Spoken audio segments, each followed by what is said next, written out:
14 अगस्त 2005 सुबह का वक्त था। यूलियस फ्लाइट 522 साइप्रस के लान इंटरनेशनल एयरपोर्ट से ग्रीस एथेंस इंटरनेशनल एयरपोर्ट जाने के लिए तैयार थी। सुबह के करीब 9:07 पर फ्लाइट ने उड़ान भरी। उसमें 115 पैसेंजर और पायलट सहित 121 लोग सवार थे और इसे उड़ा रहे थे 58 वर्षीय German contact based pilot Hans Jurgen Martin, जिन्हें कुल 16,009 आवर्स का अनुभव था। वहीं इनके को पायलट के तौर पर मौजूद थे 51 वर्षीय पैम्पोस सार्लम, जिन्हें कुल 7 आवर्स 549 फ्लाइट आवर्स का अनुभव था। वहीं फ्लाइट अटेंडेंट के तौर पर एंड्रियाज प्रोडरो नौ कमान संभाल रहे थे। उड़ान भरने के 5 मिनट बाद 9:12 पर प्लेन 12,040 फीट की ऊंचाई पर पहुंच गया और इस ऊंचाई पर पहुंचने के बाद ही अचानक प्लेन में एक अलार्म बजने लगता है।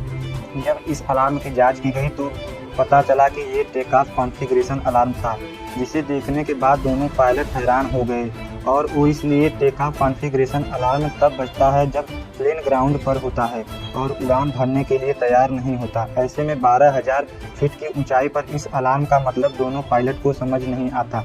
स्थिति की गंभीरता को भांपते हुए उन्होंने एटीसी यानी एयर ट्रैफिक कंट्रोल से संपर्क करना ही उचित समझा। फिर उन्होंने तुरंत ही एटीसी से संपर्क करके बताया कि उनके विमान का टेक ऑफ कॉन्फ़िगरेशन अलार्म बज रहा है। पायलट एटीसी को ये सब बता ही रहे थे कि इतनी ही देर में प्लेन के कॉकपिट में मौजूद कंट्रोल पैनल पर सारे अलार्म एक साथ बजने लगते हैं और इन अलार्म की आवाज़ के कारण पायलट की आवाज़ एटीसी तक पहुँचना बंद हो गई।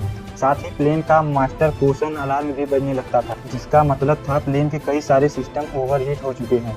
दोनों ही पायलट की दिक्कतें अब बढ़ने लगी थी। उन्हें कुछ समझ नहीं आ रहा था कि अचानक ये सब क्या हो रहा है। इधर ये सब देखकर प्लेन में अफरा तफरी का माहौल बन गया। क्रू मेंबर लगातार यात्रियों को शांत कर रहे थे।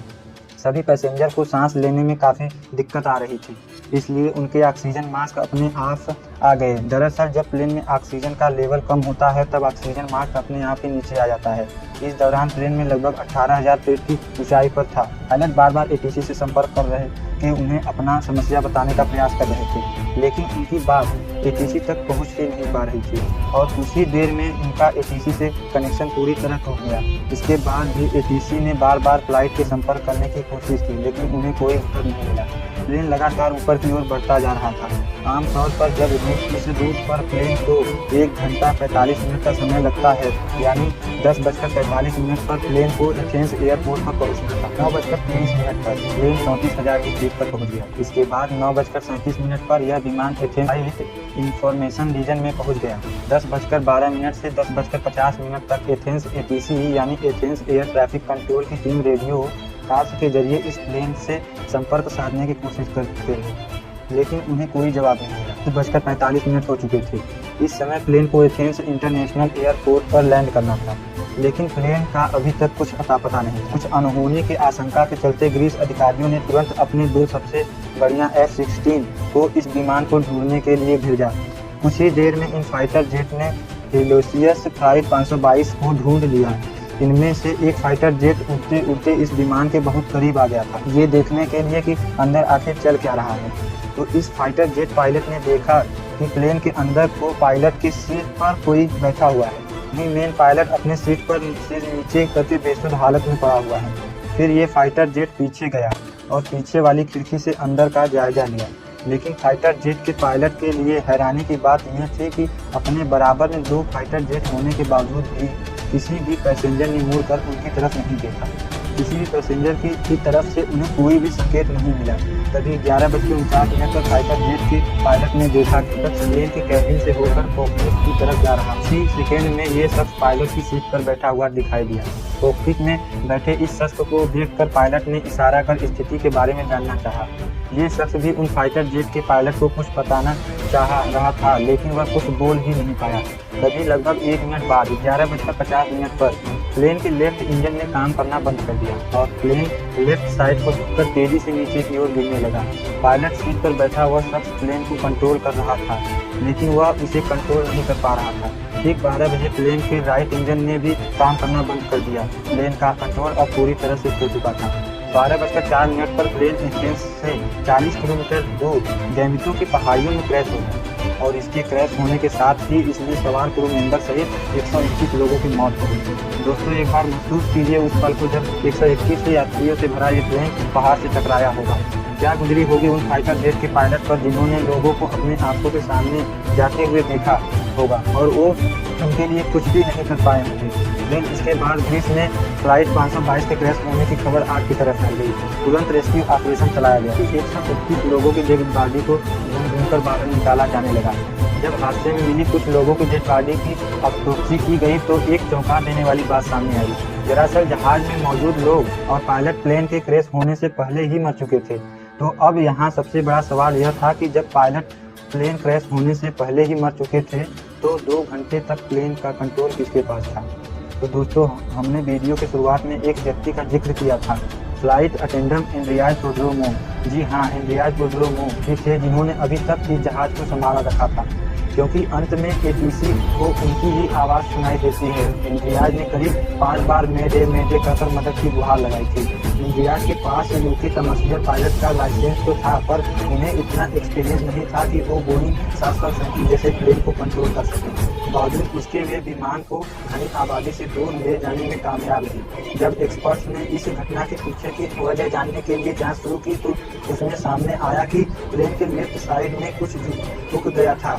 इस कारण यह था कि प्लेन की लेफ्ट इंजन में फ्यूल खत्म हो गया था, लेकिन अब भी इस हादसे की जड़ तक पहुंचना जाना बाकी था। तभी अचानक एक इन्वेस्टिगेटर ऑफिसर की नज़र कंट्रोल पैनल के बटन पर पड़ी। यह बटन था प्लेन के प्रेशर को सेट करने का। उस ऑफिसर को पूरी कहानी समझ में आ गई। आपकी जानकारी के लिए बता दूं कि प्रेशराइज बटन पूरे जहाज का एयर का प्रेशर कंट्रोल करता है।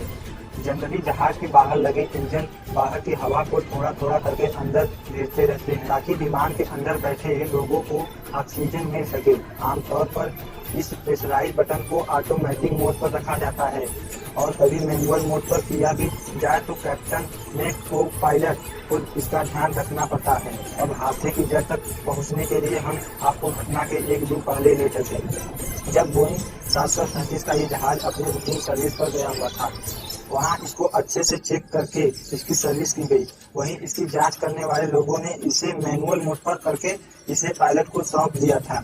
विमान के उड़ान भरने से पहले पायलट और को पायलट का इस ओर ध्यान ही नहीं दिया कि उनके प्लेन का मैनुअल मोड चालू ही रह गया है, जिसके कारण जहाज में धीरे धीरे ऑक्सीजन की मात्रा कम होने लगी थी, जिसके कारण विमान में बैठे सभी यात्रियों को बेचैनी होने लगी।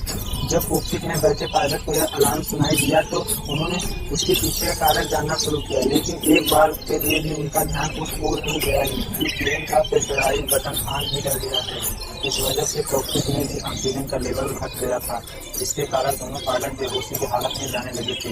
विमान के अंदर का ऑक्सीजन तो सभी यात्रियों को मिल चुका था, लेकिन कॉकपिट में ऑक्सीजन मास्क अपने आप नीचे नहीं गिरता, जिस कारण दोनों पायलट बेहोश हो गए। साथ ही प्लेन में मौजूद यात्री और क्रू मेंबर भी अब एक एक करके बेहोश होने लगे थे, क्योंकि इनके पैसेंजर सीट के ऊपर लगा ऑक्सीजन मास्क केवल 12 मिनट तक ही ऑक्सीजन दे सकता था और ऑक्सीजन न मिल पाने के कारण धीरे धीरे सभी लोग दम तोड़ रहे थे। प्लेन अब ऑटो पायलट मोड पर ही एसेंस की ओर बढ़ रहा था।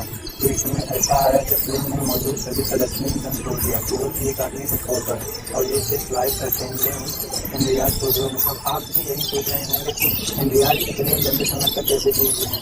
तो बता दें कि एंड्रियाज स्कूबा ड्राइवर थे, क्योंकि स्कूबा ड्राइवर अपनी सांसों को लंबे समय तक रोक सकते हैं, इसलिए वे अब तक जिंदा रहे। लेकिन ऑक्सीजन प्रॉपर न मिल पाने के कारण उनकी भी हालत खराब होने लगी थी, लेकिन जैसे तैसे करके वो कॉकपिट तक पहुंचे और ट्रेन को कंट्रोल करने की कोशिश करने लगी।